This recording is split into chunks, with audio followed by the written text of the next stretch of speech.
Welcome back to the show, everybody. Check out these headlines. XRP back on the move again. We'll look at it. CryptoCap3Trillion. Who leads the pack? I think you're going to like this. And Ripple XRP gains. Oh, we definitely like that. Ethereum hits an all-time high. And we're looking at every bank and crypto. We're going to hear from the Citigroup executive. And Consensys readies for legal action. Uh-oh, everyone. Hashtag ETHgate. They're all starting to hear us. And Senator Toomey makes a pledge to all of us. And what about the tax implications of the U.S. House bill that just passed for the infrastructure and crypto? We'll get into that and so much more. Somebody roll that beautiful intro.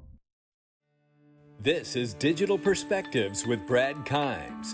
Subscribe for new content notifications. Now, here's Brad Kimes. Come on in. Welcome back to the show, everybody. You can follow me on Twitter at BackupBradleyAbove and everything that we're talking about here today. $2.864 trillion market cap, ladies and gentlemen. We're up 3.55% on the cryptocurrency market cap. Things are moving this morning, and they're moving in a direction we've all waited so long to see. And I think we have a strong finish to the year. And I truly believe and beyond. I believe this bull cycle moves well into next year as well. Not financial advice. Bitcoin is $65,600 plus. Ethereum $4,700 plus. Solana $243 plus. And we see Cardano at $203 this morning. XRP at $125. $1.25. We see we're ranging between $129.5 on the low end and $129.40 on the upper end. We will keep an eye on it as we move throughout the day, ladies and gentlemen. The crypto markets tagged $3 trillion combined market cap for the first time ever. That is fresh money coming into this space, ladies and gentlemen, and I am excited about that.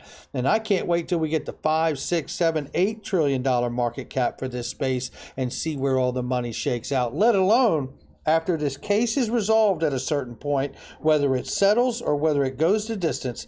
Once it's over, I'm very excited to see how many people realize that XRP, the digital asset, will be the most compliant digital asset and vetted digital asset on planet Earth. Looking right here, Bitcoin and XRP are leading the $100 billion crypto market rally, and that is exciting news, but it gets better for the market itself.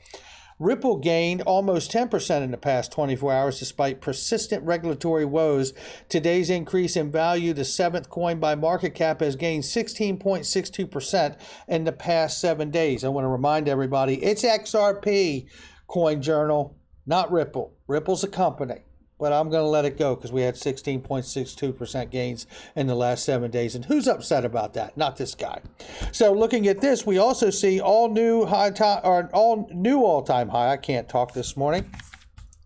New all-time high for Ethereum as well. We see here they have gone to what, $4,744 for a new all-time high for Ethereum. Again, I'm excited. I hold Bitcoin. I hold Ethereum. You guys know this. I want to see all coins rise. I just cannot understand the inconsistencies from the Fed, why they have not been investigated, the Ethereum Alliance and Consensys, about all of the information that we have discovered. If you guys have not seen any of that, you can go to John Deaton's cryptolaw.us and you could look at all of that information and connect with Congress as well about it and really reach out to your representative. Here we see Citigroup CEO Vikram Pandit, and he says every big bank will think about crypto trading.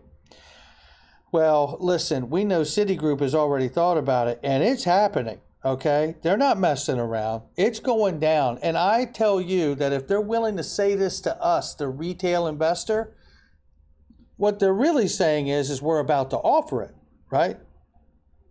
I don't think they trade for themselves. I think they offer it to their customer base because for the last plus decade, they have been watching over and over the crypto exchanges make enormous amount of money off of their customer base. This is about to change forever. Taking a look right here, we see this. It would appear we're being heard, ladies and gentlemen. Do not stop the pressure and attention to hashtag ETHgate. And I'm asking each one of you to tag Sen SEN Jim Matthias, no spaces, and at Chris Van Holland. Let's be very focused. Retweet this tweet and anything to do with hashtag ETHgate and the SEC inconsistencies to these two particular political officials here. Chris Van Hollen is the current senator. Senator Jim Matthias is an excellent former senator and a really, really great guy. And I think we need to really be focused. Instead of trying to tag the 550 representatives in Congress themselves, let's focus on two. We need to focus on two and really get their attention. Let's do that together. All right, take a look at this right here. This adds to the question here because, look, I mean, this really does add to the question here because, again, this is Consensys AG shareholders readying legal action over share valuation. Not only did Consensys screw over Ripple with the Ethereum lawsuit, but they even screwed over their own employees and shareholders, it's being said. And this is why I also feel that this is an excellent point, originally shared by Ripple Eye here, that what a great question Joe Lubin asked in that clip, and I'm not going to play it for you because that's what he asked. Why hasn't there been a public audit of the Ethereum Foundation? A very basic question, right? And if everything's on the up and up, there should be no harm, no foul. Now, let's keep moving, but again, tag Sen Jim Matthias and at Chris Van Hollen and Chuck Grassley to begin with. Let's tag these three gentlemen and really make our voices be heard and very focused in a very professional, polite way. Right?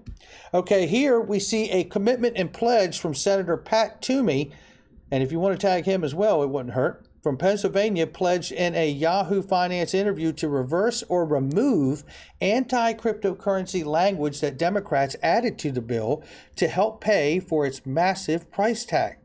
I appreciate the pledge and commitment from Senator Pat Toomey to get that verbiage corrected for cryptocurrency in the infrastructure bill, which passed this weekend.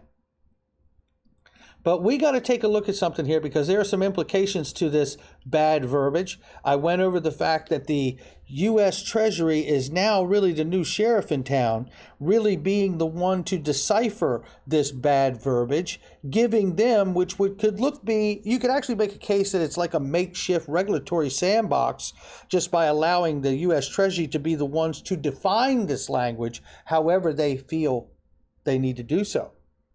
But looking here and knowing that the bill is passed, I want to take you through a few things in here that really kind of give us a clear indication of what is happening here. And I have an overview of this. Let me read this to you. So, new reporting requirements for cryptocurrency exchanges. You need to know this. Specifically, the legislation says that the broker now includes any person who, for consideration, is responsible for regularly providing any service effectuating transfer of digital assets on behalf of another person.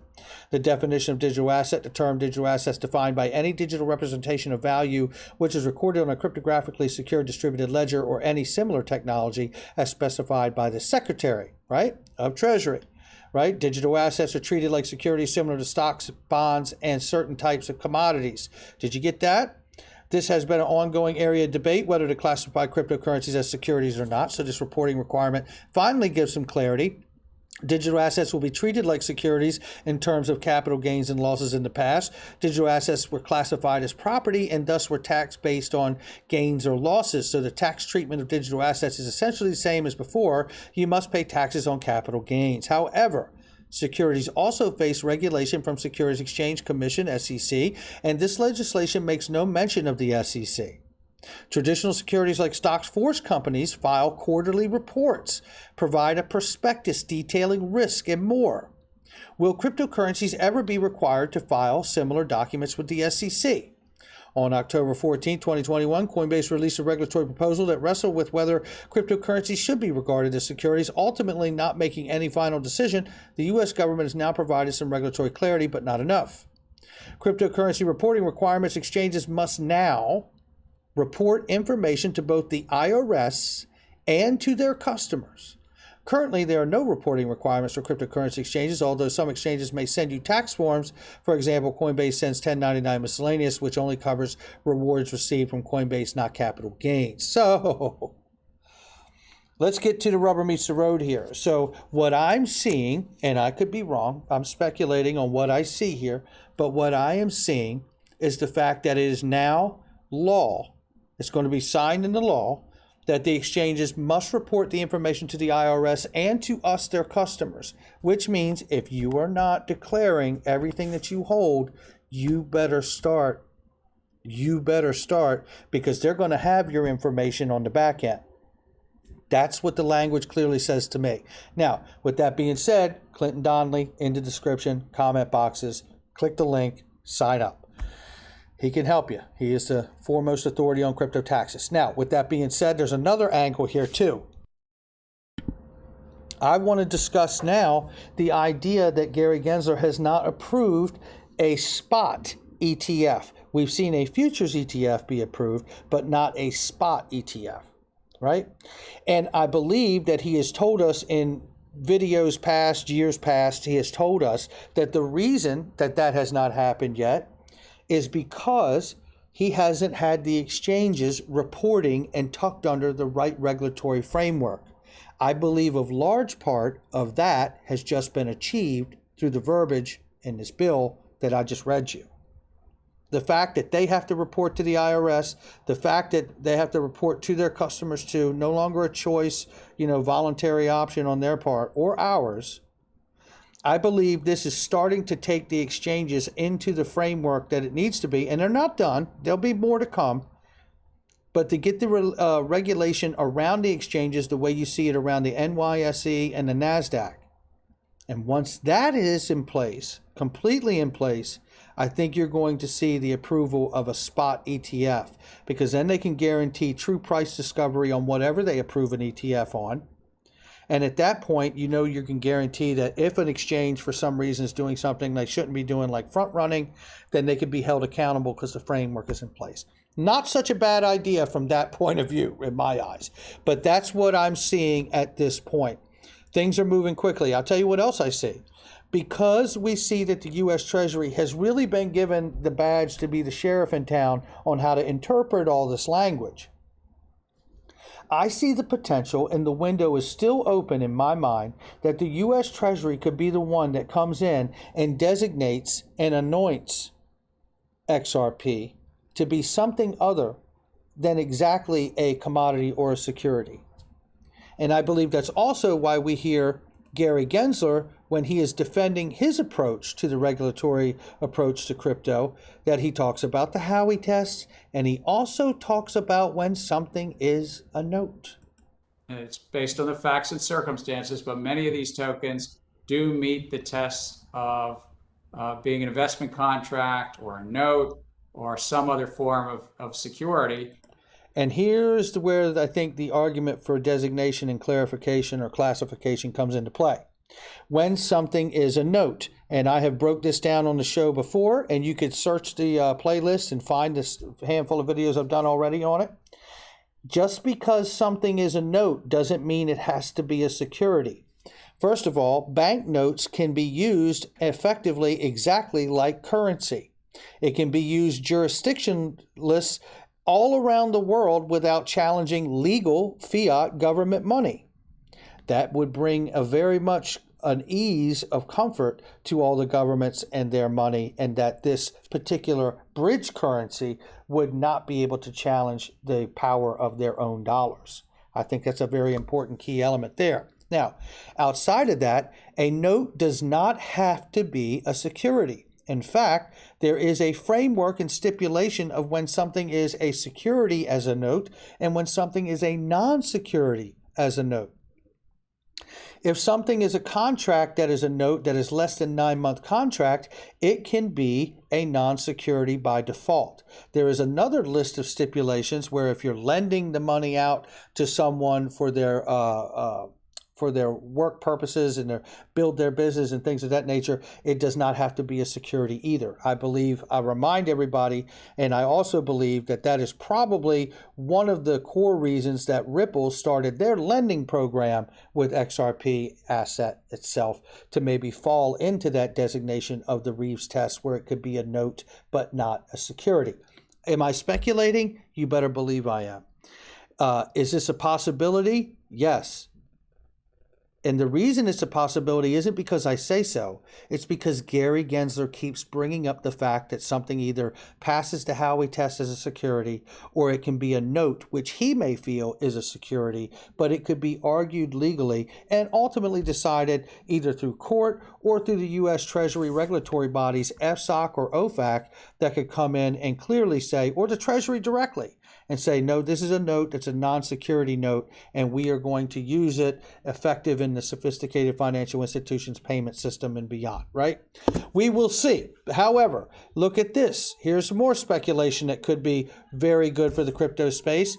Could it be, just in from Disclosed TV, Department of Justice AG Garland and FBI Director ready to announce a significant law enforcement matter later today? Now, I don't know if this is crypto related. Hiding Out Now says this is wishful thinking, brother, and it may be. I am a glass half full kind of guy, but it's our job to pay attention to the news. So this is going to be something we want to watch, and I don't know what it'll be, and it may not even be related to crypto at all.